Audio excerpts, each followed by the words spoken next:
Brand nerds, brand nerds, brand nerds, calling all brand nerds. LT, Yes, we're sir. back. We're back at you with another podcast of brands, beats, and bytes. LT, I'm going to start this podcast with a familiar quote, and it is the stuff you don't know about the stuff you know. Oren Katzif, guest on Brands, Beats, and Bytes. He dropped that on us, Larry, one time, and we thought to ourselves when he said it, the best movies, stories, content, books, marketing, all of it, they have this one quote in common. They tell you the stuff you don't know about the stuff you know. Brand nerds, this next guest of ours, he's an example of that for me. We worked together at the Coca Cola company when it was Camelot, when it was the Apple, the Amazon, the Meta, any of the major juggernaut companies, the Googles of today. That is what Coca Cola was when I was walking the halls back in the day with our next guest. What I did not know about this brother was while I was watching a brand manager in the making, I was also watching the birth of an entrepreneur. I did not know that at the time. I thought like he and I and you, Larry, we were all there to brush up on our brand management chops and we were going to follow that path for the rest of our careers. I wasn't certain that I was going to be an entrepreneur. I didn't know whether this brother was going to be an entrepreneur or not, but it turns out he was on the path of entrepreneurship. And specifically, he did something, Larry and Brand Nerds. He made a decision after his experience at Coke, influenced at Coke, where he picked a path. And this is very interesting, Brand Nerds, because when you go down the brand management path, you are taught to be a generalist. Then you can determine where you may specialize. And not too many of our brand management generalists, Larry, will pick the innovation path because it's more techie, it's more science. And Brand Nerds, this particular guest of ours, who I can't wait to get into, picked that path. And I think it's going to be very interesting to hear and learn more about how and why he picked and discovered that path and how this brother decided he was going to become an entrepreneur. And with that, Larry, please tell the brand nerds who we have in the building with us on this auspicious occasion. What a great prelude, DC. That's awesome. We have Udaiyan Jatar in the house today. Welcome, Udaiyan. Thank you so much for having me. It's such an honor and a pleasure. We're thrilled to have you. So, okay, brand nerds, as DC alluded to, this is another Coca-Cola alum making things happen. And we bring you the best of our, what we call inside Coca-Cola, the stock ticker of KO. The KO alums are the best and the brightest are brought to you through our show, which is wonderful. And this is something that DC alluded to, someone who, and Udaiyan goes by UJ too, that has really been a driving force in really moving business forward through innovation. Mm-hmm. And brand nerds, if you are a proven innovator, you become a prized must-have executive. And this is really UJ. So let's walk you through his very unique journey. So Udaiyan is born and bred in India, where he is schooled first at Ferguson College, where he earns his undergrad degree in economics, mathematics, and statistics. And then he follows this up with an MBA in marketing from Symbiosis International University. And by the way, UJ funds his college first through being a door-to-door salesman and then creating, as DC alluded to, his first startup, which was a direct marketing agency. This is going to be really interesting to hear more about this. I'm sure that this will thread through. So out of school in his native India, Udaiyan's first gig is an excellent one, where he goes to work with big global ad agency Gray Advertising, where he gets to work on P&G. And brand nerds, you've heard us talk, DC and I, a lot about P&G, which is just a great place for young marketers to really cut their teeth. He first works on Old Spice and then gets to run the Pantene brand account at Gray. So now he's in the P&G world. UJ then gets to go to work at P&G, where he leads the launch of a line extension for Vicks Vapor Rub.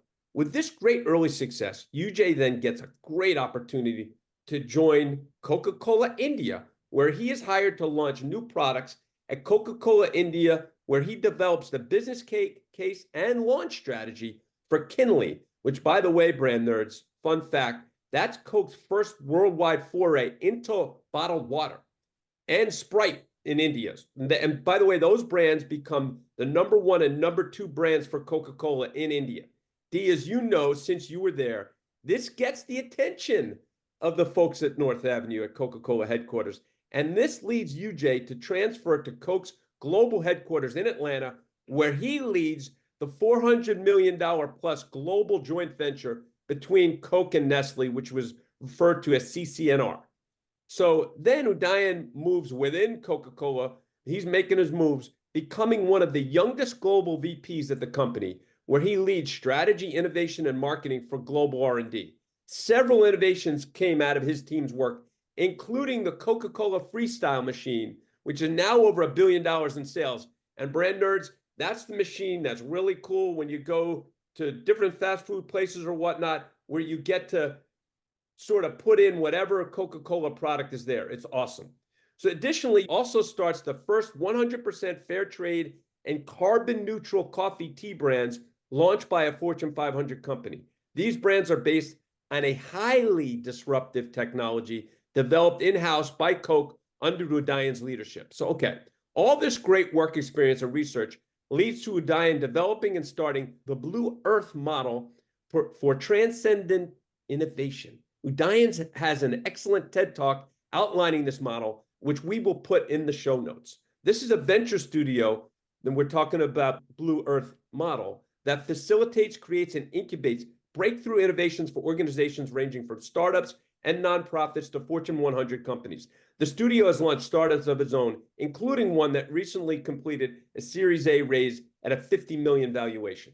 So UJ has taught aspects of this model as an adjunct professor at Emory's School of Business, at Georgia State's Robinson College, Andrew Young School of Policy Studies, both undergrad and executive ed, and Presidio for MBA. Udaiyan has led leadership training programs for large corporations and nonprofits like Verizon, Piedmont Healthcare, Panasonic, Gates Foundation, to name a few. He also serves as a strategic advisor to high-tech, small and medium-sized businesses to help them develop and sustainably scalable businesses with a triple bottom line. And check this out, D. Profit, people, and planet. You love those threes and the elimination of the P's, right? Love that. He had me at hello. That's right. But I love that, profit, people, planet. I'm sure we're going to talk more about this.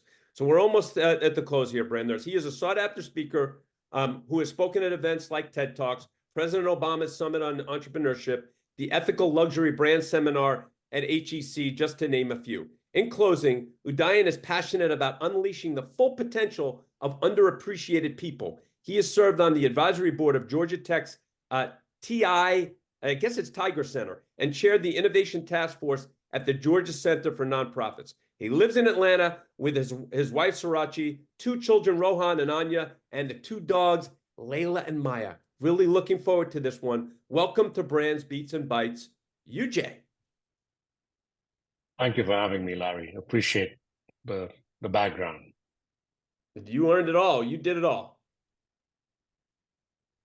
Flowers to you, UJ. Flowers to you, which Larry does brilliantly with every guest. It is nice to see the faces, for those of you all brand nerds who are listening and not viewing, to see the faces of the guests as these flowers are being given. It's really cool to see that, UJ. It's really cool to see that. Thank you, my friend. Thank you, Larry. Really appreciate it. You did it all, and truth be told, brand nerds, I stole most of it from UJ's bio. I usually am able to. I'm giving the brand nerds a peek under the hood. I usually write more, but UJ's bio is so good. I liberally stole most of it from him. All right, so UJ, in Brands, Beats, and Bytes world, names are important. So I want to make certain we go back to the pronunciation of your daughter's name.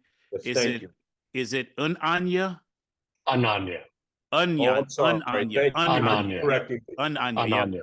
Okay, well, Ananya. I know we got the Anya part right, but the un-onion. Okay, un-Anya. All Right. right. So sorry, un-Anya. We didn't mean to like hack your name Yes. up. We didn't mean to do that. But that takes us to a segue of Get Comfy, UJ. And brand nerds, you may or may not know this. Most of you don't. But the kind of conversation that we're about to have, Larry and I, with UJ now, are the kind of conversations he and I used to have when we were both at Coke. We would just grab a quick second and talk to one another.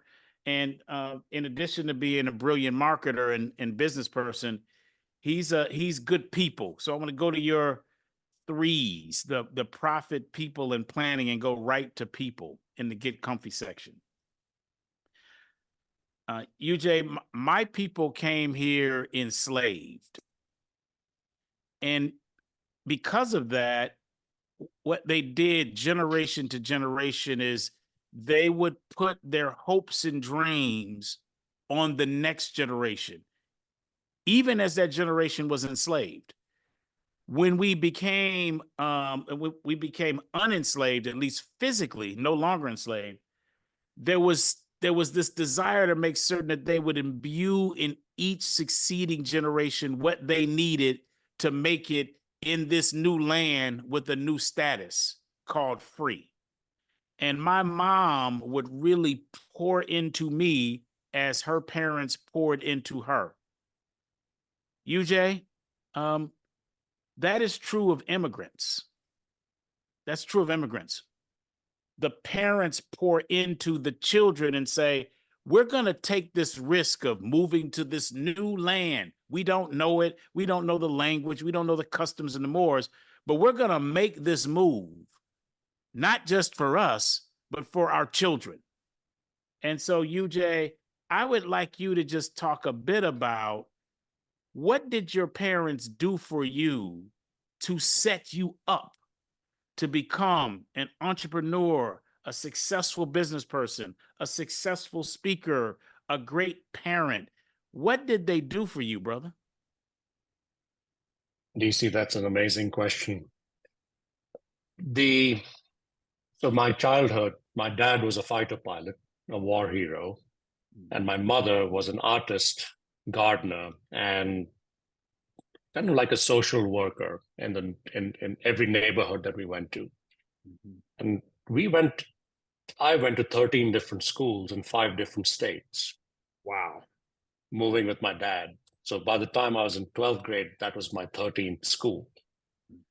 And some schools I was there for as little as 6 months, and some as long as a year and a half.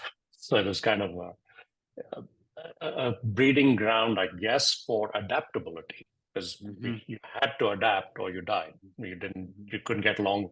And these were people think, it's within India, but these are 5 different countries. If you look at the history of India, it became a nation only after imperialistic Britain left, right? And that's when it really started to coalesce into a country.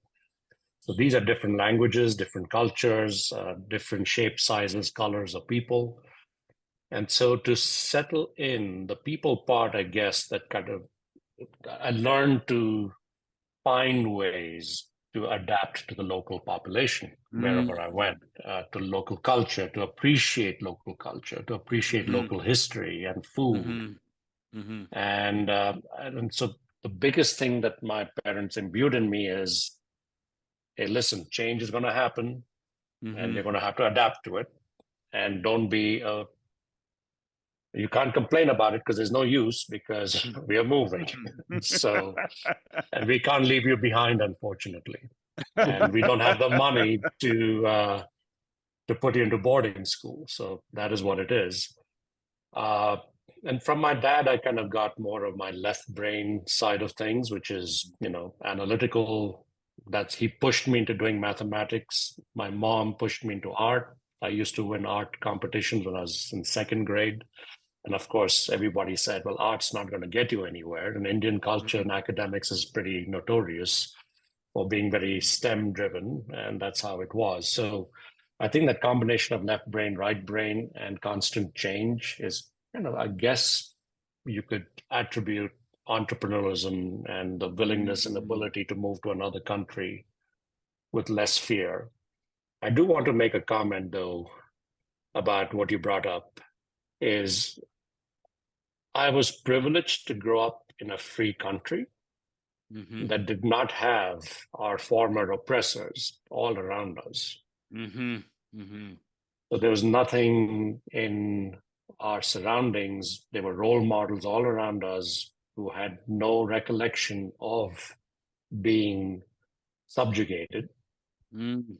And so the education system was, and of course I grew up in a very socialist country, so there was Mhm. not a lot of entrepreneurship, except for unless you already came from a rich background, which I did not.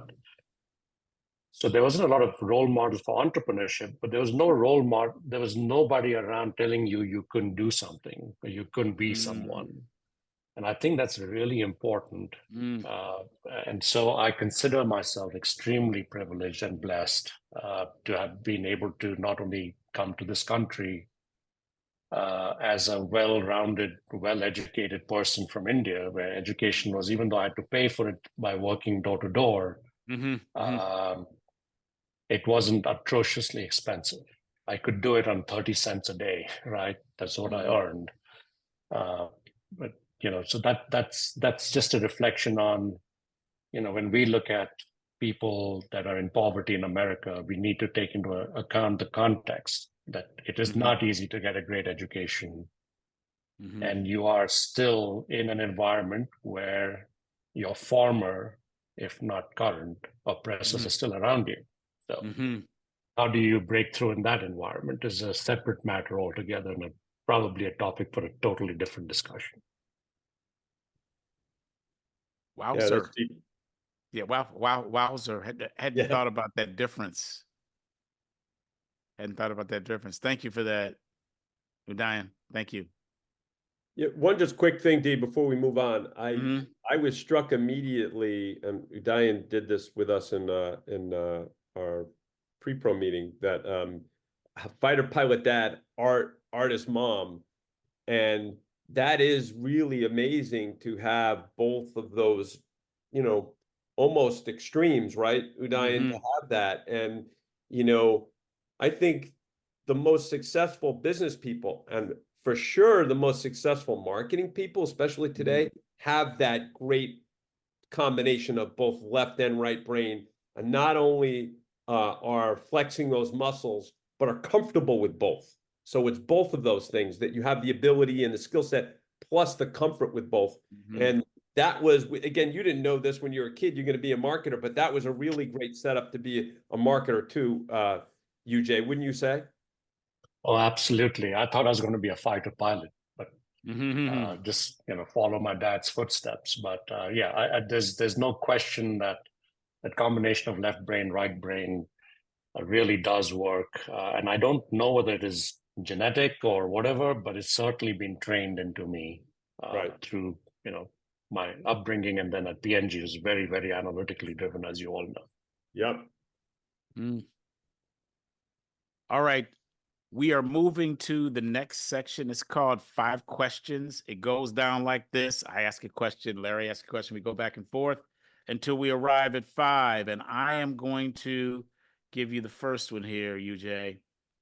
Take yourself back, brother.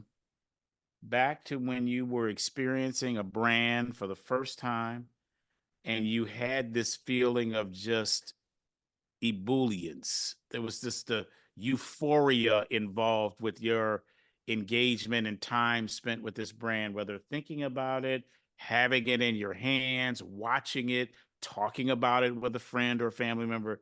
You were really into this brand. You loved this brand, almost like a first love. What was that brand for you? Okay, so this is going to sound very sacrilegious, but as a kid growing up in India, in a social democracy where we had 1940s technology right till 1988, there was not a lot of great brands that were, and I was not very brand conscious, mostly because I couldn't afford it, right? So that is part of the whole thing. So when I think about like my first love, it is the first brand that became a full brand manager of a full P&L ownership, and that was brand Limca at Coca Cola India Okay. in 1997. And what I learned about that brand as I started talking to consumers is that it existed in a very commoditized market, sugared carbonated soft drinks, very little barrier to entry, almost no real differentiation in terms of benefit. And P&G, as you know, is a very product-centric company. Products have to deliver some benefit superior to competition, right? Meet consumer needs better than anyone else. Yep. But the needs here that Limca met were very psychological, emotional. It was a change of pace. It was like a little island in the middle of a stormy sea of soft drink brands shouting at you to be cool, be aggressive, be a winner. And this brand was about life is good, take it easy. And in fact, that was my first tagline I ever developed, take it easy, for that brand. So that brand is kind of still very near and dear to my heart. I have built brands from scratch since, but that was my first love because I think that's when I became truly conscious of what a brand truly is. It's not just a great product, but it's a product that's just a brand experience that makes you feel good about yourself, which is, and builds a relationship that is a more emotional human relationship. Larry? You know what's interesting about that? First of all, I love the story. And as I did say in your intro, P&G is a great place to cut your teeth. Now here's the yin and the yang of that. You said it perfectly, UJ, that they are really product focused. Like it's got to have a product efficacy difference at P&G for it to mean something. Well, we at Coca Cola learned it's all about emotional connection, right? Right. And you took a lot of the fundamentals that you have to learn. Again, a lot of left brain stuff, really important. Please, brand nerds, don't misunderstand me for thinking that's not important. But the key difference, the way you really connect a brand with consumers is through emotion. And that's exactly what UJ alluded to. And it's interesting that he got to Coca-Cola to do that. It rarely happens at Procter & Gamble. It's a really, really great point. And it's almost like they add an emotional benefit on top of the functional benefit as a icing on the cake, but it's not the cake for them. Whereas if you think about brand building and product innovation as the cake being an emotional experience that enables humans to do something that improves their world, then that becomes even so much more powerful. Exactly. And it's sugar water, right? Ultimately, what soft drinks are, what DC did with Obey Your Thirst, look, there's not that much of a difference between lemon lime soft drinks. There just isn't. But it's the brand. And what he was able to do in really building that connection was all about emotion. Thank you. Thank you, Larry. UJ, spell the name of this brand for me, please. Limca, Limca. Yeah, I looked it up. And what kind of beverage was it?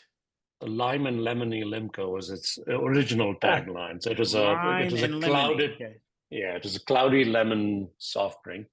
Okay, got it. Carbonated soft drink. All right. So it is still around. It's still around. That's good. So Udaiyan and Larry, take yourselves back to when we were at Coca Cola, and we were on our journeys, career paths, and then a recruiter would undoubtedly call us. And Larry's just pulled it up. I see it. Yep. It's got some Sprite cues in there, or maybe Sprite has some of the Limca cues. I don't know which one was first, but when we were in Camelot, we get these calls from recruiters, and the recruiters wanted to know, they were trying to entice us to go to other places.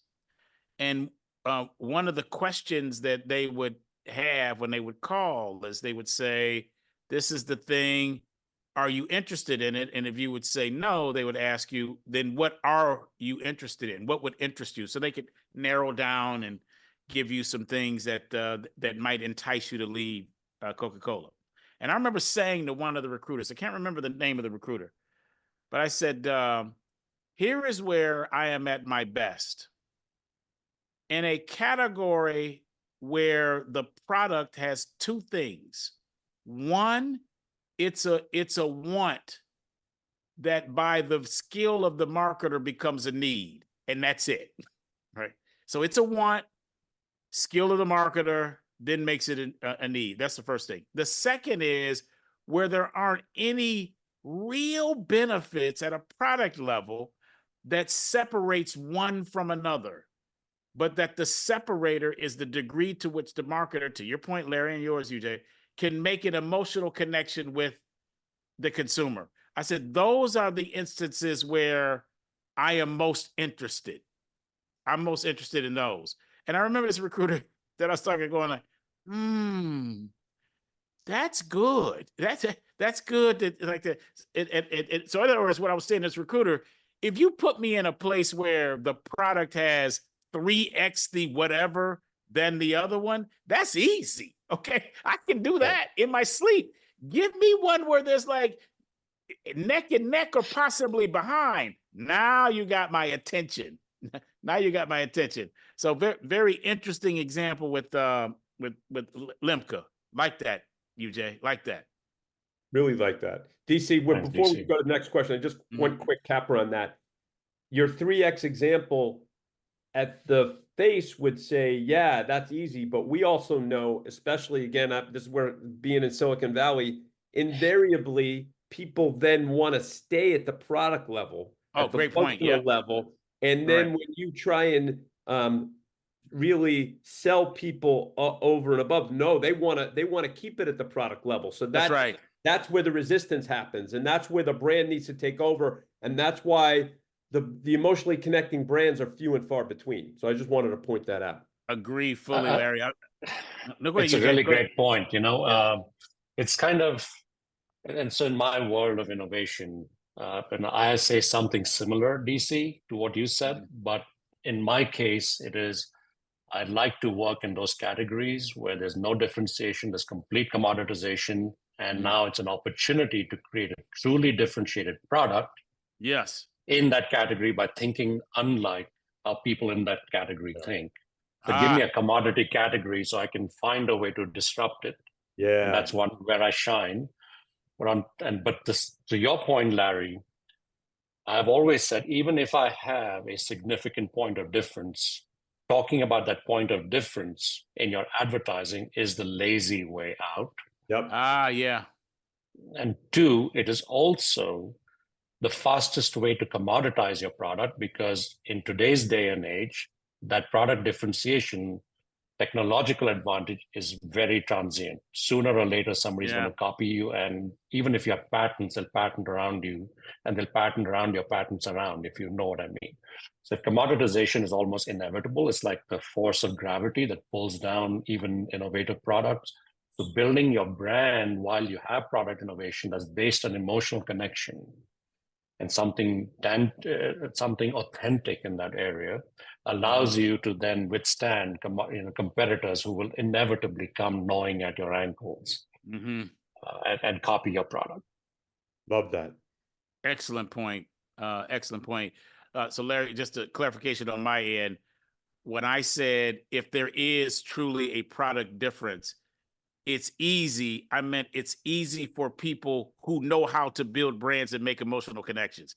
It is not easy for people that don't know how to do that for the reasons you've listed there, because they get seduced by the efficacy of their product, and they just want to tell everybody, UJ. They want to, oh, my speed, my thing. It's just the best. They just want to talk about it. Right. Yeah. Go ahead, Larry. Yeah. I just wanted to point out the brand owners. I know where you are. Oh, that's a great point. That's a great point, Larry. I'm glad you brought it up. Okay. So next question to UJ. Who is had or having the most influence on your career? It's kind of really it's such a great question, and I don't know where to start because I have almost everyone I've ever worked with, whether they liked me or didn't like me, I really learned tremendous amounts from those experiences. But I'd like to pull out three, if you don't mind. One is when I was a teenage entrepreneur doing door-to-door sales. One of my projects was Ariel Green, which is P&G's version of Tide, and my job was to go door to door, as you know. And the brand manager there, for some reason, took a shine to my effort and my diligence, and he said, you should consider being a P&G brand manager someday. And, the book that changed my life is what he said. His name was Wabs, or is Wabs. I'm not in touch with him anymore. But he gave me Stephen Covey's matrix of importance and urgency. And he said, the whole world spends all their time on the urgent, maybe the urgent and important, but a lot of time on the urgent and not important. But those who will make a difference in their own lives and be fulfilled are those that work on the important and not the urgent. And that has really guided my life, my career decisions. I've quit jobs where I was on top of the world, getting paid crazy amounts of money that is almost obnoxious, but it was not fulfilling.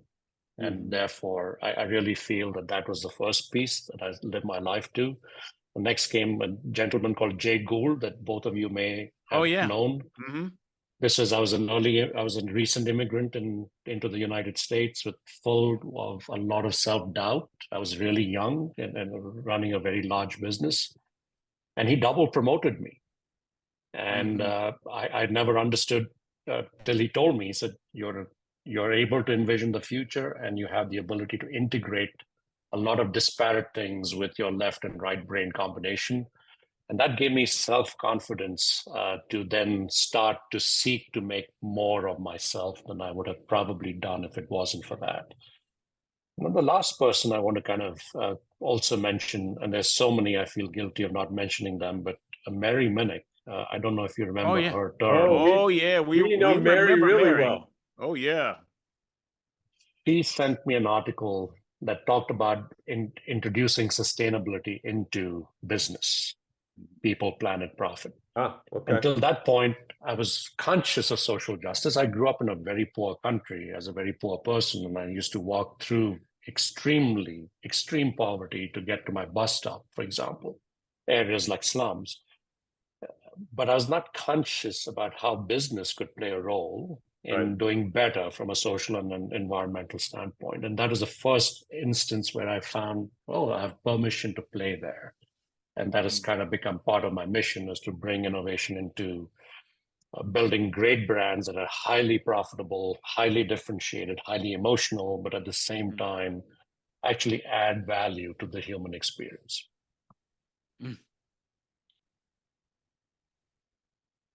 UJ, it was great. Sorry, Larry. No, go ahead, Larry. No, I was just saying those are three great ones, and they're very different in their own way. Go ahead, Dee. This Stephen Covey model, when you discovered it, it's a 2x2, I believe. Right. When you discovered it, I'm talking the first time, what went through your mind? I realized that I was spending all my time on the urgent and not important, first of all. I was worried about grades. I was studying. I was going for practice for my cricket. I played college cricket.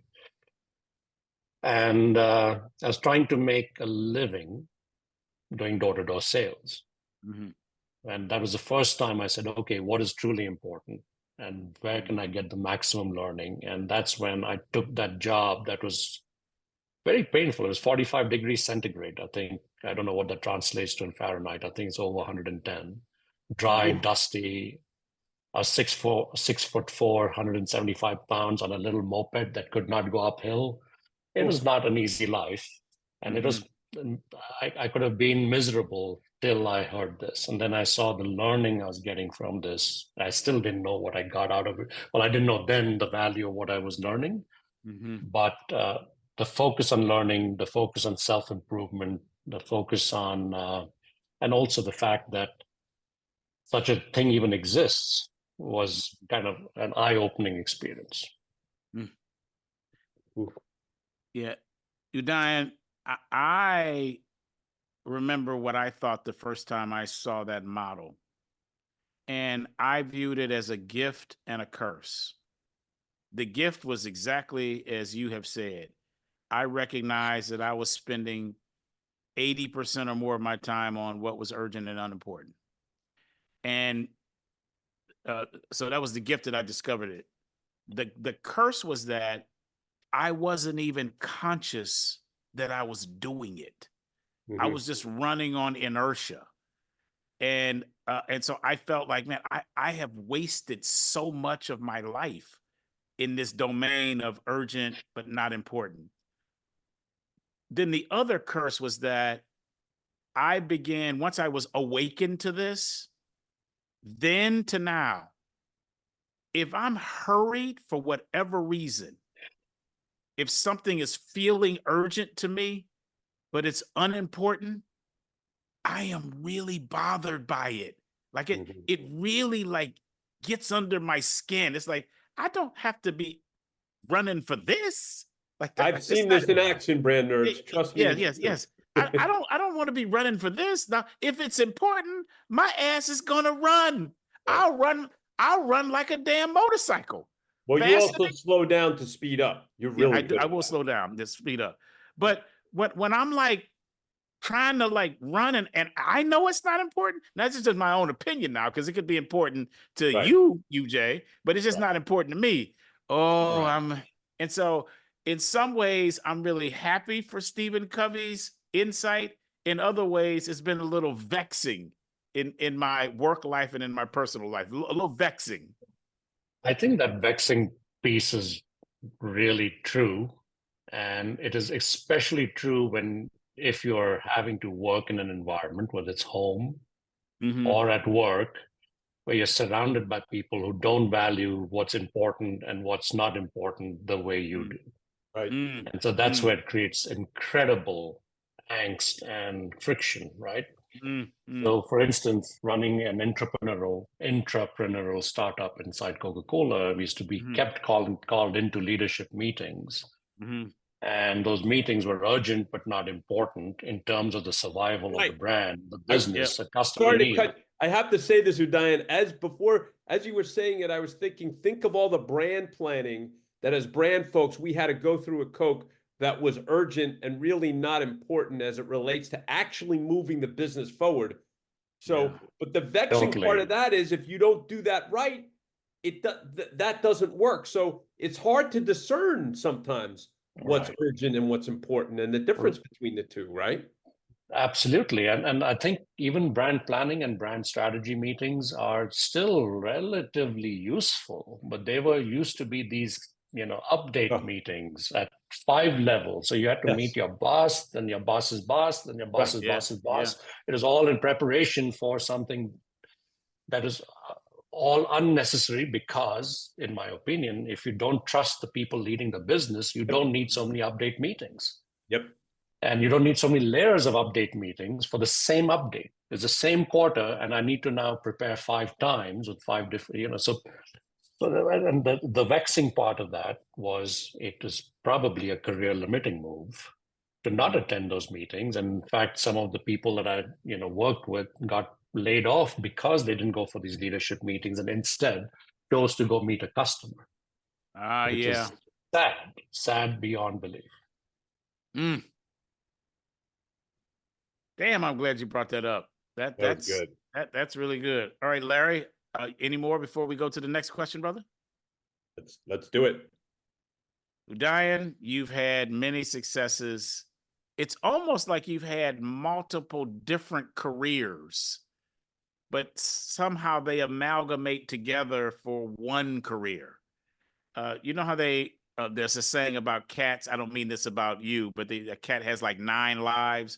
Like you've had like 9 careers, UJ. You've had a lot of different careers and you've had a lot of successes.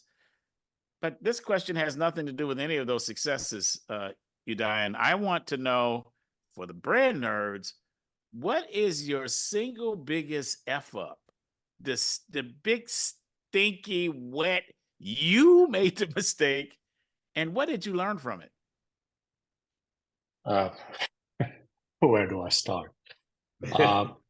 I guess the one that I feel is probably most valuable and a little bit maybe unexpected is when you're inside a large organization trying to do some disruptive innovation. There's tomes written on how difficult it is to innovate inside a large company. And my biggest F up happened when I had my biggest success. When I finally, and my team and I finally got a set of leaders inside the Coca Cola company to say, yes, this phenomenal breakthrough technology that you have with brewed beverages, the great brand you built, Far Coast, which I'm extremely proud of, is really something great. It has phenomenal breakthrough technology built on a shoestring that competes with some of the biggest food and beverage companies on the planet, Nestle and Kraft. They finally agreed with us. And I made the fatal error of allowing myself to raise too much money. And because we raised so much money, we transformed from this cute, cuddly, interesting project that is a bit of a distraction, maybe a little bit of a nuisance, into a major threat for other senior leaders in the company that were trying to raise money. At one point, brand Coca Cola and the global team had the same budget as I did for the brewed beverage team. Wow. When you think about that, that's a pretty crazy accomplishment on one hand, but it was stupidity on the other hand on my part. We should never have gotten that ambitious so fast. If we had stayed under the radar, continued to raise money small bit by bit, we would have probably been able to save that brand, and Coca-Cola would have had a $5 or $10 billion presence in the brewed beverage market instead of having to go buy a $5 billion brand from England. And I hold it on myself for not having had the consciousness of the corporate environment to not be seduced by the success that we got in leadership kind of buy-in. Okay, this is really interesting. If you don't mind expounding upon this more, what I think you're saying is, and again, having been in those walls, that once you did elevate yourself to that level, the arrows were coming, and they were more than arrows. They were bullets and even worse, right? And so so in essence, by elevating with the success, you got your legs chopped off because you went too fast, too quickly, and there were other folks coming for you because they saw you as an internal threat to money, prestige, and more. Am I reading that right? Yes, sir. Absolutely. And it was still a speculative business, right? Because anything new and breakthrough is always speculative, whereas putting $20 million onto brand Coca Cola is a no-brainer. A 0.5% increase is going to be much more than what we could achieve in a year. And so any tiny error, mistake, which you would make and you should make, otherwise you're not really innovating, would then get exacerbated, would be under a microscope. And then, for instance, somehow we had managed to get a full cross-functional team under the Far Coast brand.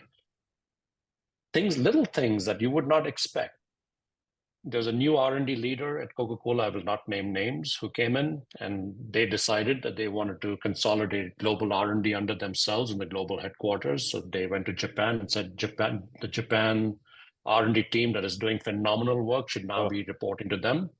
So the division president of Japan tells this leader that if UJ can have his own R&D, why can I not have my own R&D? I contribute 25% of the global profits. What does he contribute, and how does he get to keep his R&D people? Right. So of course, they took my R&D people away and laid off one of them, taking away 7 years of intellectual property between his years. That was kind of the last straw that broke my back, if you will, and that's part of the reason why I left the company.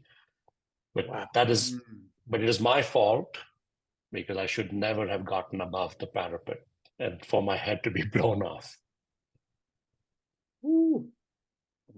I don't think in the more than 100 and some odd podcasts we've ever had this specific kind of answer to this question. We haven't. I think it's ever. This is juicy. This is juicy, UD. When I make mistakes, especially the big ones, I view them as an edifice on my brain. And I say to myself, if it's going to occupy space on my brain, this is the most valuable land, if you will, that I'm aware of for me, is that's what's happening here. So if this is the most valuable land, then some structure on it needs to pay me.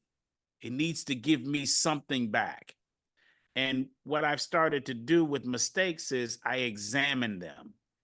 And very few times, UJ and LT, do I find some mistake happens.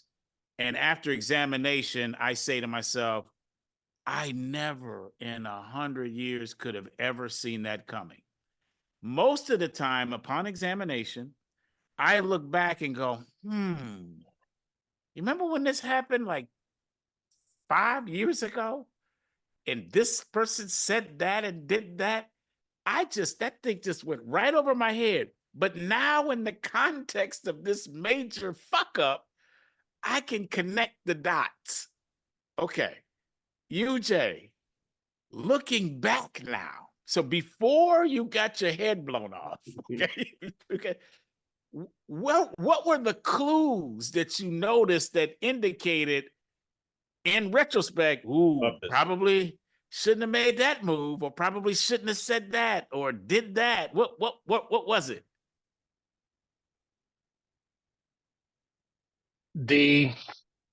I think, so I had read Clayton Christensen's book. Mm-hmm. It was outlined pretty broadly there. Don't get above the radar. Mm-hmm. But I thought that applied to me 4 years ago, because we were building that idea for 4 or 5 years, getting funding, then management would change. You'd go back to the drawing board again and again. I thought this was our time. Number one. Number two, I did have, DC, to your point, some, in my subconscious, I was aware that this was going to be difficult to execute at that scale. Mm-hmm. But it could be done, and there was no reason not to do it. There was no business reason not to raise that money. The ROI would come, and there was no good business reason not to do it. There was a very strong political reason not to do it. And I think one of the realizations I had then is that I felt that since management wanted me to go forward, mm-hmm. and were funding it, and it became their ambition too. Mm-hmm. Right. I believe the CEO and other C-suite leaders at the time saw mm-hmm. this business being a legacy for them as much as it was for me. Mm-hmm. Right. And they wanted to go, and I had maybe, and again, that's why it's an F up. It's a fuck up, because mm-hmm. I wouldn't call it a fuck up if I had no inkling, no clue. Right. There's no way to know.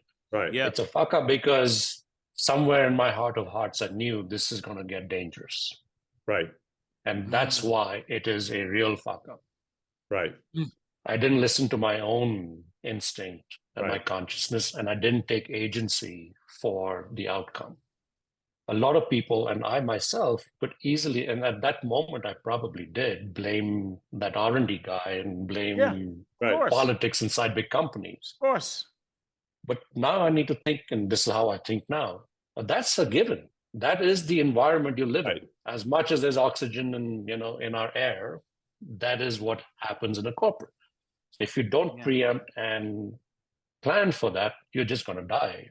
So now I have a mantra that came out of it: dream massive. So I'm not giving up on big dreams. Right. But start tiny, not just small, but really, really tiny, mm-hmm. and scale conscientiously. Don't go too big, too fast, no matter how much you love your brand, how much people love your brand, and how much money people are willing to throw at you, especially for something like what I do, which is breakthrough innovation. Breakthrough innovation is hard to copy because it takes incredible vision and courage, and even your competitors are waiting to see if you succeed before they come in. So you have time to build a brand in that area, in breakthrough innovation, which you typically do not have in other types of incremental innovation. Mm. This is so good. Dee, I have Udaiyan, one can you- quick thing. I have one quick thing, if that's okay. Yes. What I'm struck with is, and Branders, this is what, when you're reading the tea leaves of organizations that you're in, at places like Coca Cola that are highly successful, that people have been, working there many times for 10, 20, 30 years. And those folks may be in middle management, so they don't seem that, I'm okay, and I would have been seduced like UJ was. I'm inoculated. C-suite's got me. They're with me. That's what you were thinking, right, UJ? I'm inoculated. I'm cool. But we know when you work at places like Coca-Cola, it's like they talk about the government. The bureaucracy runs the government, because those are the people that are there through different administrations. And it's the same thing at places like Coca Cola, where there's longstanding employees. And so you got to understand that. Absolutely. And inside corporate, the other big challenge is that even though you may have a sponsor, there's no guarantee they're going to be in that job a year or two from now. Right? That's what I meant. And if they move, the next person coming in is going to be the previous person's baby, and they need to throw the baby out with the bathwater. Yep. Right? Mm. Two things, UJ. Give me that 3-step framework. Dream massive. Start tiny. Start tiny. Yeah. Scale conscientiously. Scale conscientiously. Thank you. Love that. All right. I'll say this as a closing note before we go to the next question. One of my bosses in Coke, he'll remain unnamed. He was a really good boss of mine. He taught me something that applies here. I'm in his office once and I'm talking to him about some strategy, some idea that we concocted to deal with a problem. And I was quite happy about this. So he sits, listens to it. I get done. I'm expecting him to just go thumbs up, go for it. DC, you and the team, you got it. He says, hey, what unintended problem might your wonderful solution create unwittingly? And I just sat there, Larry and Udaiyan, I just sat there and go, wait, I've not thought about that. Come on, that's not even a fair question. It was absolutely a fair question. Yeah. And I would venture to say that early in the process for you, as you were you were transitioning from being the hunter to the hunted. Mm-hmm. That's an important difference to recognize. Right. Had you posited that question to yourself and your team, your anticipatory skills may have propped up early enough for you to do something, but this is hindsight, UJ. Absolutely. This is hindsight. Right. Yep. Man, yeah. Great answer. Great answer. Wow. Awesome. All right, Larry. Let's go to the next question. Mm-hmm. So UJ, with, again, with your great brand background and innovation and whatnot, love this question for you. So when you're thinking about technology and marketing, both of them, can you tell us where you think marketers should lean in or best leverage tech, or you can take areas that you think they should be leery or simply avoid? Yeah, that's a great question. Part of, being in the world of constantly searching for unmet needs and trying to solve problems, what I've kind of come across really is that there's always something that I'm trying to do that I have inadequate ways to do it today that are not, forget perfect, but maybe not even adequate, but that's the best you've got, so you use it, right? In that vein, I want to talk a little bit about AI. Obviously, it's a big topic, but I've been dabbling with it for the last couple of years. Yep. And for my startup, I just used AI to develop our new packaging. And so this is something you guys are going to love with your background in brand building and creativity. When you write a creative brief, in Gen AI terms, it essentially is a prompt. It's a prompt that you put out based on your intention that is taken up by an agency or a creative director. And then they might push back, they may clarify a few things, and then they go and execute. They'll create, I don't know how many different ideas. They'll filter those ideas based on what they think your prompt was intention to deliver. They'll throw out many ideas that you'll never see. And they may even forget that they came up with, and they'll show you something. And that is your first moment of truth as the writer of the original prompt, the creative brief, to see whether they got it. And then there's another dialogue, and there's another black hole, and then there's another revision, so 2 or 3 revisions, and then you have something. With Gen AI, I found that I could improve my prompt rapidly in a matter of hours till I got something back that was remotely in line with what I thought, but I also got a lot of things that I did not expect that I loved. And I got a lot of things that I expected that I didn't love as much as I thought I would. And so this really helped me to get my prompt right. I got references that worked, and then I put them into 99 Design and did crowdsourcing with real human creative people. Got great ideas back, hundreds of them. Now, a bit overwhelming. That overwhelming amount of designs from AI that I had to go through, then an overwhelming number of designs from 99 Designs I had to go through. And here's the thing that shocked me. Like, when you work inside a company like Coca Cola, you have teams, and you sometimes launch a new brand idea, new packaging, you show it to your team, and you get feedback on it. And usually the feedback is, I like it, I don't like it. Yeah. Humans are feeling animals that think, but the emotional center of the brain, the limbic center, has no language skills. It's not just men who can't express emotions. Humans in general, biologically, are not wired to express emotion. So when a design is intended to have both an emotional and a functional response, the functional part people get quite easily, but the emotional one, they can't give good feedback. Right.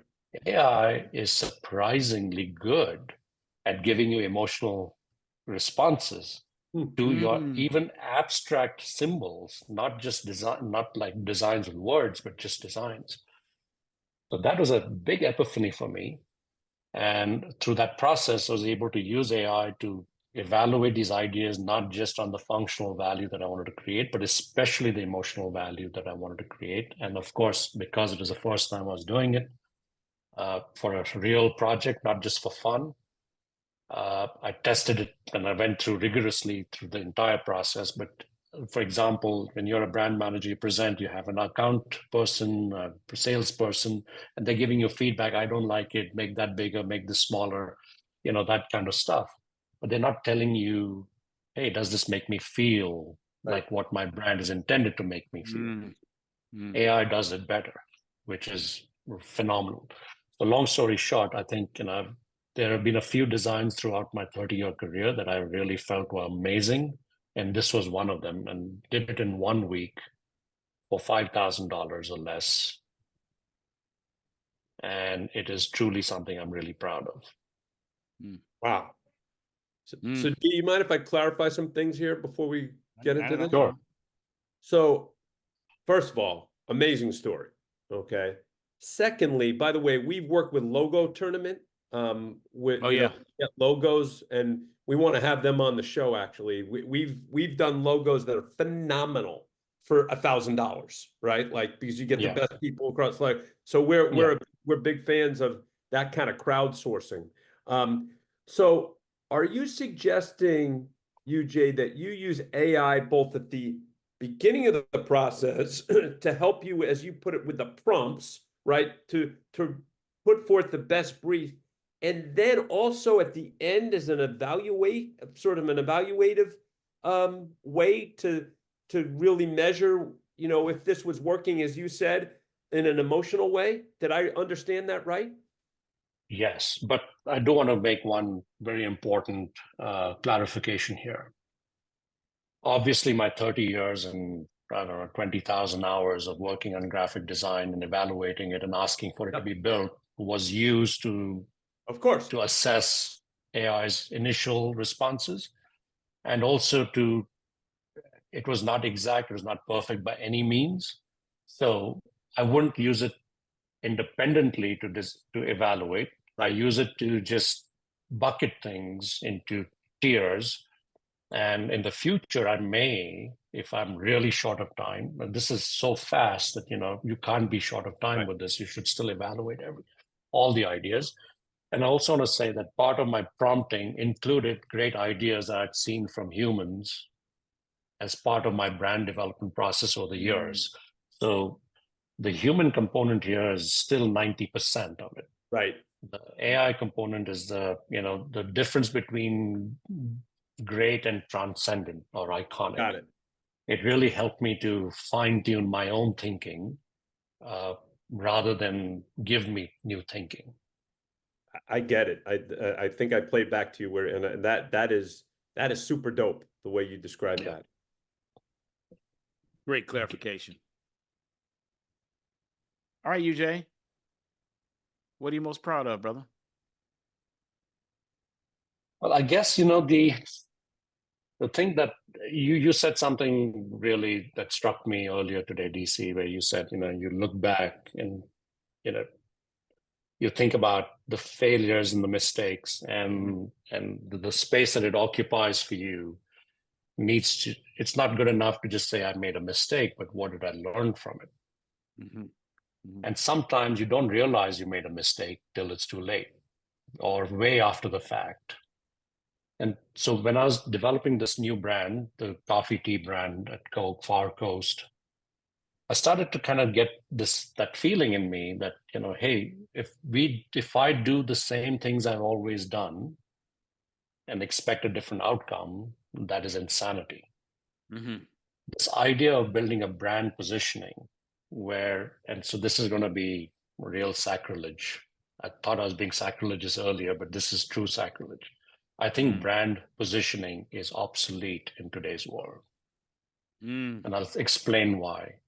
Mm-hmm. Because I thought I became a reasonably decent, proponent and user of that framework from P&G and Coca Cola.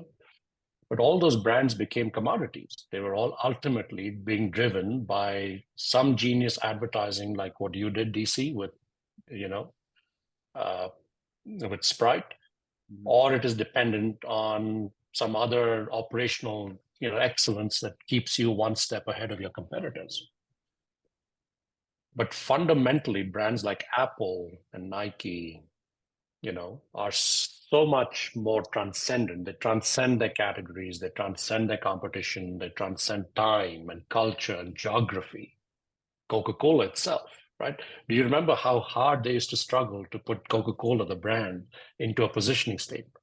Oh, yeah. And where the challenge comes from is there are two pieces in a positioning statement: a frame of reference, which is almost inevitably some category, something tangible, soft drinks or beverages or liquids or whatever. And then it's a point of difference, which, as you and I and Larry have been talking about, those points of difference are transient these days. They're easily copied.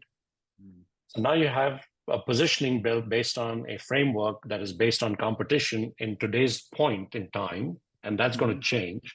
Your point of difference is no longer going to be a point of difference in a little bit because it can be copied.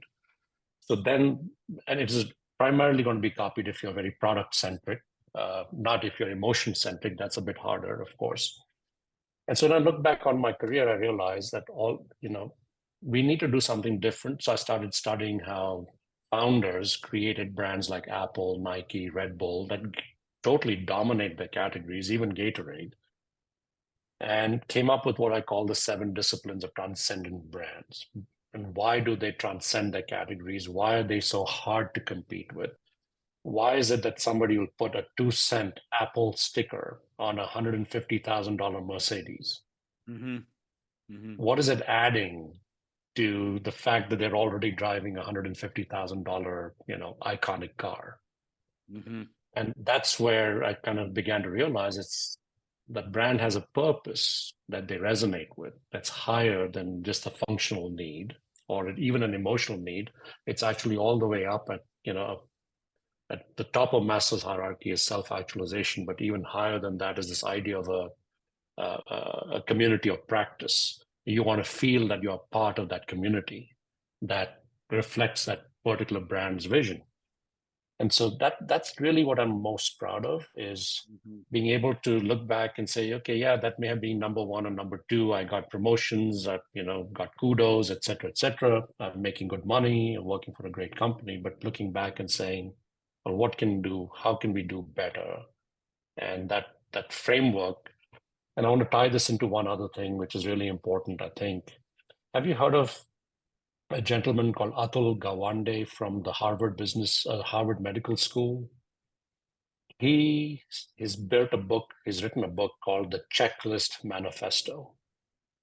And what that book is it's trying to reduce errors in surgery. And he learned from the airline industry that they have checklists, because if they don't follow checklists, planes crash. And then he noticed that the construction industry has an amazing checklist process and discipline. That's why they're able to build these massive buildings in completely disparate climate and geological and ground realities for different functions and different designs every time, without catastrophic failure happening more often than it does. And what I've kind of trying to do is build a checklist for transformative innovation and transcendent brands. And the innovation piece, I think I've done reasonably well at, because I can, with great accuracy predict that we will have transformative innovation outside by following a certain set of disciplines. And the branding piece, I think I've got some big chunks of it together. And so that's all kind of encapsulated in this thing I call the 7 disciplines of transcendent brands. UJ, we are in agreement on one element and perhaps different on another, but we are in agreement that positioning statements as they are currently constructed are useless. And we don't think this is a recent phenomenon in terms of the creation of a brand. They're very useful for internal dialogue and decisions. But in terms of creating a brand in the marketplace, Larry and I and our company, we believe that they are insufficient. And I'll explain quickly. And then I'm going to ask Larry to give what we consider to be a sterling example. Positioning statements have 4 elements, typically. Target audience, category for reference, you've noted that, point of difference, and then reason to believe. These are the 4 elements typically of traditional positioning statements. Well, let's walk through these. Let's walk through them in any category. The target audience for you in any category is probably going to be pretty similar to your competitions. So that's one thing that doesn't have any difference. It's a wash. They're smart. You're smart. That's who buys. You all have identified the group that buys. Excellent. Move on to the next one. Category reference. Because you are competing with smart people, when you lay out the category that you're in, your competitors are doing the same thing. You're there together in the same category. You've acknowledged that. So that's a wash. Take that away. Then you have point of difference. Now, this is the one area where you go with amongst this target audience and within this category, this is the thing. I'm using one now, but there might be several. But this is the thing that we consider to be differentiating about ourselves. So that's it. Yeah. That's the third one. So that's one area that you might be able to go different than your competitors for a while. As you said, that could be transient. Then the fourth element is the reason to believe, which is a regurgitation of the point of difference. It's why would one believe that this point of difference you have is even important? So imagine playing a baseball game where you have 4 strikes, one strike and you're out. If you miss that point of difference, you're done. We have an entirely different model at Brand Positioning Doctors, and it has 4 distinct areas. And one of them is called the brand lover. And Larry's example around Powerade is a sterling example of the difference between a brand lover and a target audience. We're not going to give all 4 of them here today because folks will have to pay us to get this knowledge. But like you're 7, we've got 4. But Larry, can you talk about the brand lover? Yeah, and what's interesting, like, you know, you mentioned Gatorade, like, you know, when we started Powerade, yeah, obviously it's at the core target audience is people who sweat, right? And so, you know, that becomes your larger target audience. But one of the things that we learned, UJ, is that it's about the brand lover, and the brand lover, as we like to put it, is sort of the middle bullseye, is the highest common denominator, is the person that is elevated, who, if there was a convention, they're the representative. So it took us a while, but we found for Powerade, and I believe that this is why Powerade became at least a viable number 2 to Gatorade, is our brand lover was the captain of the football, baseball, and basketball team in high school. So everything we did, all the marketing that we did for Powerade at the beginning was geared toward that guy. And so that became the influencer to everyone outside. We can all picture who that guy is, because it is a guy. And so everything we did, and down to, and you'll appreciate this, UJ, we sent a video, we took a video of one of our focus groups, and we had a kid who was an all-state basketball player in Florida. And he was an African-American kid, was really smart, really got stuff. And we had a 10-second clip of him talking about what he likes about brands, and we said, if everything we do for Powerade, it's got to be geared toward him. If he doesn't like it, we can't do it. And so that's a big difference for what we at Brand Positioning Doctors espouse and believe in. Right, and that totally makes sense. It's when you're working with a given product in a given category, there is no alternative to doing positioning extremely well. You have to do it brilliantly, and as you said, take those 4 components, you know, the target, the frame of reference, point of difference, and the reason to believe, and imbibe in it the tiny little fractions of differences, which add up to a lot, right? A tiny percent difference in your DNA is a whole different animal. Right? Yeah. So that is great. When I talk about building a transformative value proposition as opposed to a positioning statement, this is around building a transformative new category altogether. Got it. And building a brand that's not constrained by that category anymore. So take Apple. Right. They were called the Apple Computer Company. Right. And they said, how on earth does that justify me working on iPods and then watches and phones? Right. So then they realized that they are not in any of those categories. They're building new categories. So how do you have a frame of reference to a category anymore in a positioning statement for a brand like that? Coca Cola, all things to all people and all occasions and all meals, and right, tough to put that into a box. That's why it's transcendent. Yeah. So I'm talking really more on the transcendent branding side as opposed to branding on its own for existing brands and existing categories. Got it. Understood. Makes sense. And you know, let's take the example of Gatorade versus Nike, even in the naming, right? So Gatorade, no one can dispute it is a dominant brand in this category, far more dominant than Nike is in its category. But tomorrow, it is possible you might buy a Nike sports drink. I can guarantee you no one's going out and buying a Gatorade shoe. Yep. Yeah. And that's because the positioning has constrained it. That framework has constrained the naming, the product, and its marketing. Whereas with Nike's lack of a positioning statement when they launched the brand as founders, in the product itself led to a far more higher value brand at the end of the day. Got it. Very cool. Great conversation. Very much so. D, should we go to our next segment here? Let's do it, brother. Let's do it. So D, what's poppin'? What's poppin'?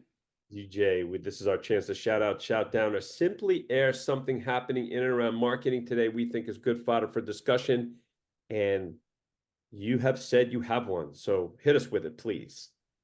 Yeah, so for me, I'm at an inflection point in my career. I've done the big companies, I've done innovation consulting and incubation primarily, and done my own startup. And what I've learned is, I was talking about the checklist manifesto, and I'm building a checklist for innovation and transcendent branding. And the one thing that is probably the hardest to navigate with any checklist is having the right team to execute. Mm. The human element is the most complex and the most important. You can take two people and give them the same checklist, and the master and the apprentice are going to come out with very, very different outcomes, right? And so what's popping right now is my desire to build a community around what I call the Blue Earth Network. And within the network is people that can collaborate across organizations. And I invite you both to be a part of, and I shouldn't say part of the Blue Earth Network. Blue Earth Network is not the apex or the node or whatever. It is just a part of the network. Mm-hmm. And so that we can, and I'd like to attract people, great coders, designers, copywriters, scientists, to come together with the ambition and the purpose of building transformative innovation that improves the human condition. Mm-hmm. And I have no jobs for you. I have no work for you right now, but I promise you there will be, because that's what I do. That's we'll either invent something or we'll work for somebody who's invented something. And I'd love to build a community or be a part of a community. Something already exists. I have no desire to be the creator or leader of any of that. I just want to be a part of a community that is inspired to build something great and truly transcendent. And if you're out there, I'd love to have you all be a part of it, or include me to be a part of your network, and help to build a larger community of highly creative, highly passionate people with great skills, so that we can, they talk about product market fit, but company people fit is even more important. Oh, yeah. And getting the right people makes or breaks even the best ideas. Well, there's the example in Good to Great, get the right people on the bus, right? I mean, that's really what you're talking about. That's right. Yeah. D, thoughts? I do. First, thank you for the invitation. We accept. Yes. Start with that. I'm honored. Second, this community, UJ, that you want to bring together, we will, in our show notes, put something about this community here and do a clarion call with this podcast. So that as people listen to it, give us the information to give them. And I'd like you to state it now, if you have any, on if someone's interested in getting in contact with you to hear more about this or join the community, how might they do that? So I'll ask you to share that now, and we'll put it in our show notes, and then I have a third piece. But go ahead. I sign up to be a part of the Blue Earth Network on the blueearthnetwork.com. Okay. And promise no spam, no emails, no reach outs for anything except, hey, here's an opportunity. Do you want to work on it? Got it. Okay. Thank you for that. So we'll put that into our show notes as well. My third point goes to what you said, Larry, about good to great. And it does talk about getting the right people on the bus. I love this as a metaphor. What's popping for me, guys, is the second step. Once you get them on the bus, how do you get them in the right seats? Right. And I say this, gentlemen, because you could have the right people on the bus, but if they're misplaced in seats, problemo. Yep. And I'm still working through how the seat positioning happens. How does it happen? Who decides how it will happen? When does it happen? Because I've had a couple of experiences where no doubt, UJ and Larry, the people are brilliant, but without the right positioning of the seats, it ain't really gonna happen. So that's what's popping for me. I totally agree. I've seen too many teams with superstars that go nowhere. Yep. So Yep. I think Yep. the definition of the right people, it needs to be clarified, right? Yes. The right people, and I found this really interesting thing, is we talk about humility among leaders, but then you find that the best leaders have an ego. Right. Yes. It just that's comes right. with the territory. Yes. So I've kind of clarified that a little bit in my own mind now, is that if you have a purpose that's higher than your ego, I don't care how high your ego is, as long as your Yes. purpose is even Yeah. more important to you. That's good. That's good. That ratio is still fine, because you'll still be open-minded to things that can help you to achieve that purpose. Because you're Whereas still if you- subservient to the purpose. That's what you're saying, Correct. really, right? Right. Yeah. Absolutely. So a guy like a Steve Jobs is going to listen to someone if he believes that that guy or that lady is going to help him to achieve that transcendence that his brand desires. Whereas somebody who's got a big ego but no purpose is going to just be wanting to be the smartest person in the room, regardless of what they hear. Even if they're not. Right. Yeah. Yeah. You know what I'm struck So- with?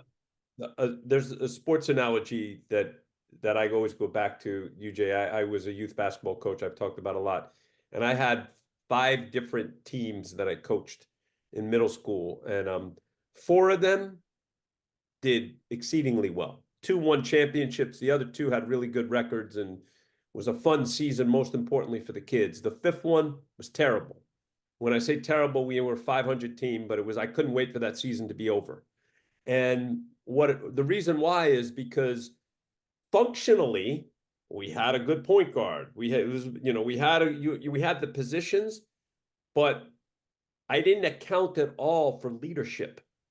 And leadership can't be just from, in this case, the coaches. The players had to have some leadership. And it was a 7th and 8th grade team. We only had one 8th grader, and the kid was a really good player, but he's really quiet, had no leadership ability.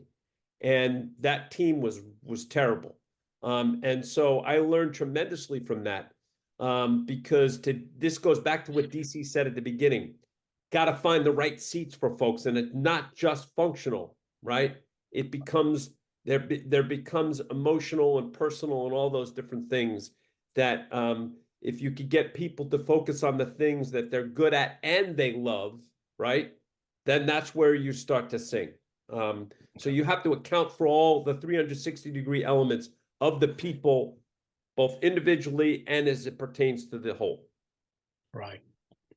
And that's part of the reason when I talk about what's popping for me is to get people that want to build, firstly, that purpose. They want to build truly transformative solutions to the world's biggest problems. Second, they have to be really good at their job.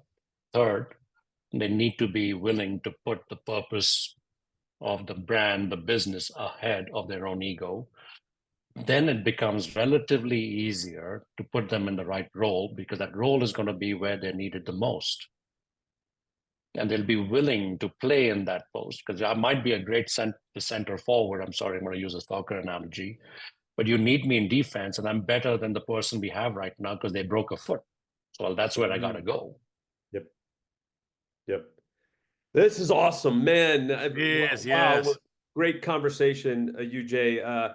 Man, again, our best shows just fly, and this has flown by. We're at the last segment here where we're at the show close, where we posit our learnings, and I'm going to lead off as I'll do the Jeff Shirley view. D. I have 5 with a bonus, so really 6. Let's go.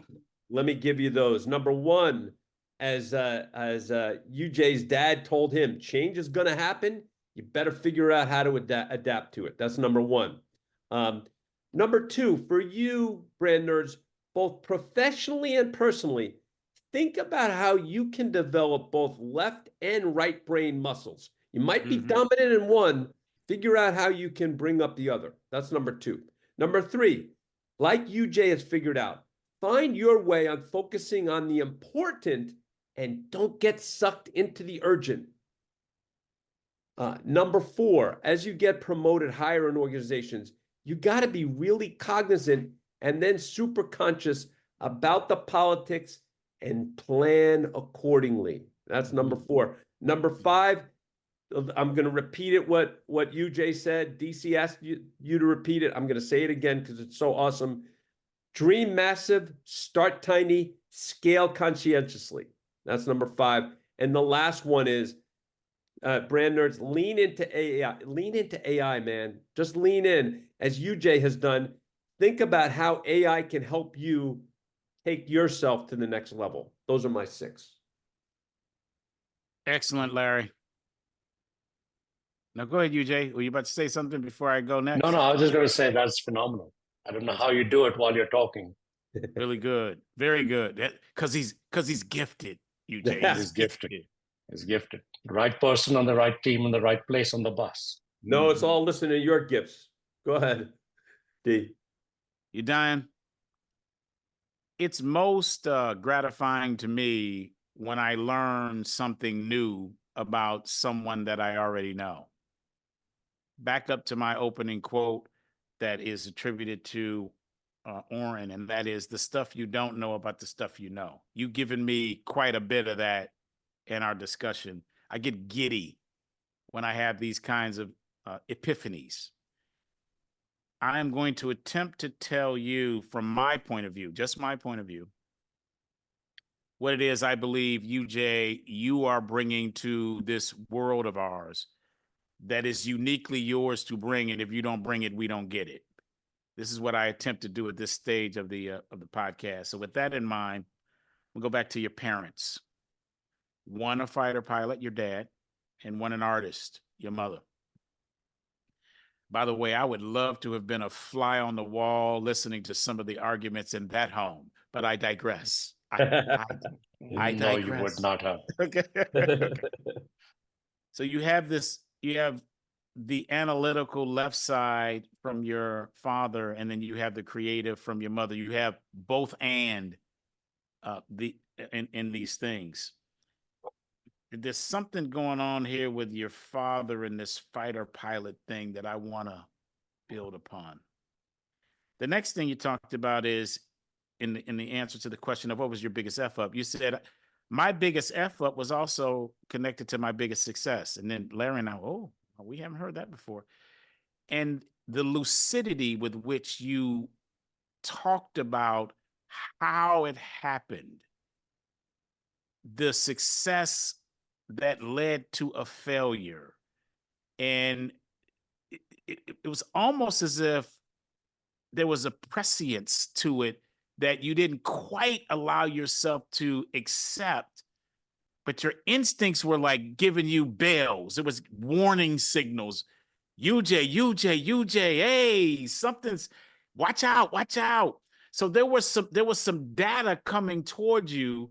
You didn't listen to it or recognize it in the moment or embrace it, but then you look back and then you said, hey, this is what was going on. This is what I was reading. Second piece. The third piece is that you talked about this book, Don't Get Above the Radar. The radar. You said you went back to that after you gave that example. Don't get above the radar. And then, Larry, I'm going to where you were with this this trifecta here of your framework: dream massive, start tiny, and scale consciously. And I stopped at the scale consciously because I thought to myself, well, we can all, in some way or another, it's relative, dream massive. We can dream. We can all in some way say, well, let's start really tiny. But I don't know how many of us can really scale conscientiously. I don't know how many people can actually do that, because this is where you bridge the difference between the dream and the tiny. Going from the dream to the tiny requires some work, and that's the scale conscientiously. Yet, UJ, you know how to do that. You have the vision and the leadership to actually do that, which caused me to think, why? Why does UJ have this? Why have you been able to consistently do it? And I think part of it comes from your father and your mother. From your father, the fighter pilot. Brand Nerds, some of you all may have a car or have been in a car that has a special feature called HUD, head up display. This thing's wonderful, y'all. You're driving, it has your navigation there. It shows how fast you're going, when you're going to turn. And it's just wonderful. And you're looking through your windshield of your car, and this thing populates in front of you as if it's just floating in the air. This technology came directly from fighter pilots being in planes. And UJ, have an ability to look out like a fighter pilot and understand this is where we need to go and this is how we need to get there. So that's one thing you have. That's your father's side of the head-up display. The other thing a head-up display does is it helps you keep your passengers safe. You keep your eyes on the road. You don't have to be looking around at your phone or trying to figure out, hey, where do we go? It's right there in front of you. That's your mother. So I believe, UJ, you are the living embodiment in business of a heads-up display. That is you. You are actually that. So when someone's working with you, you're the person that they see in the windshield. You're the one going this way, that way, stop. This is how we scale conscientiously. You are the HUD of the brand and business world. I think that's what you are, brother. And then I'm going to pause and get your reaction to this, and I have one more thing to add. Easy. You're setting me up for failure. I'm not that. I wish, because looking into the future is always murky, and but I do appreciate the sentiment. I do want to say one thing which is kind of interesting in here is that the scaling consciously kind of comes from having scaled unconsciously many times and failed. Consciously, okay. Yeah, of course, yeah. Right? Having got distribution ahead of demand. It goes against a primary economic principle of supply demand. If you have demand that's higher than supply, you have leverage. When you have supply ahead of demand, you don't have leverage. When you have to drop price. And we do that all the time in every product launch that I've ever seen in Fortune 500. The second component, I want to kind of connect it to nature. There's a fable of a young boy who sees a caterpillar trying to come out of its cocoon and become a butterfly, and he says, "Ooh, let me help this," and he breaks open the cocoon.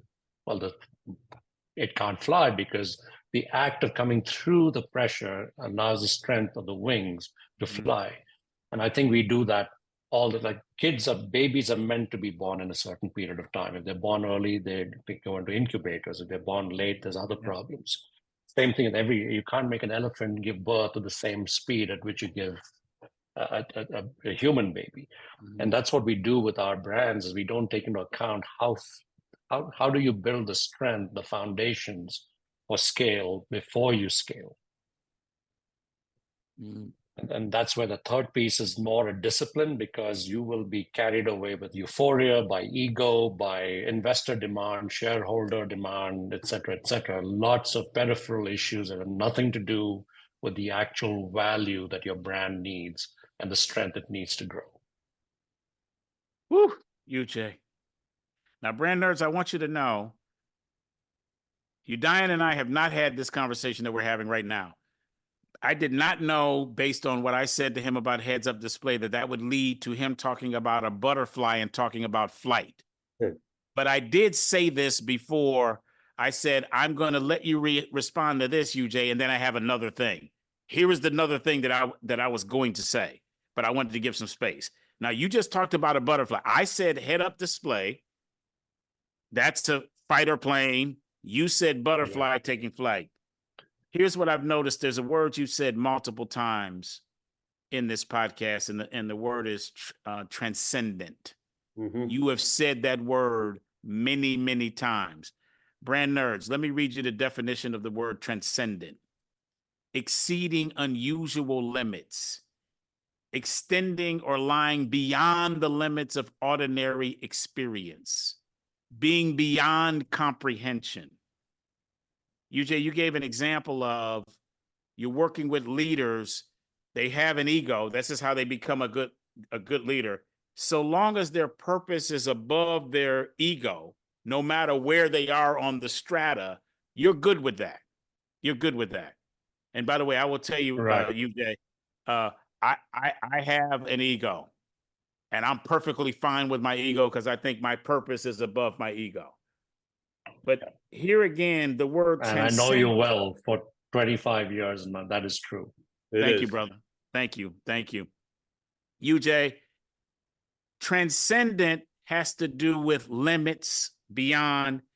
You said purpose above ego. Yes, we agree.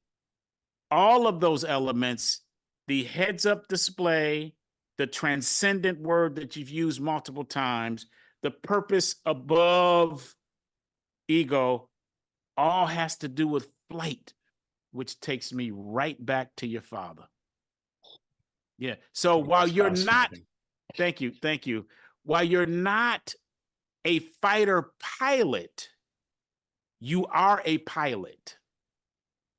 You are, just in a different domain, brother. Thank you, DC. That is incredible reflection. Yeah, Welcome, DC brother. has, Appreciate it. he has an uncanny way of doing this at the end here, UJ. So before we sign off, UJ, anything you want to hit the brand nerds with in reflecting about our conversation? I believe that this format you guys have taken to another level.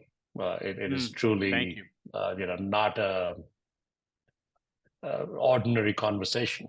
So I didn't even realize I was on a podcast. So that's I think the best feedback I could give you. And I just hope we can continue to talk and be a part of that community that I'm talking about to build truly transcendent and transformative experiences. Love it. We're down take for the it. human condition forward. We all need it. We all need it. Well, that's a great close here, brand nerds. Thanks for listening to Brands, Beats, and Bytes. The executive producers are Jeff Shirley, Daryl DC Cobbin, Larry Taman, Haley Cobbin, Jay Tate, and Tom Dioro. The Podfather. That is he. And if you do like this podcast, please subscribe and share. And for those on Apple Podcasts, if you are so inclined, we love those excellent reviews. We hope you enjoyed this podcast, and we look forward to next time where we will have more insightful and enlightening talk about marketing.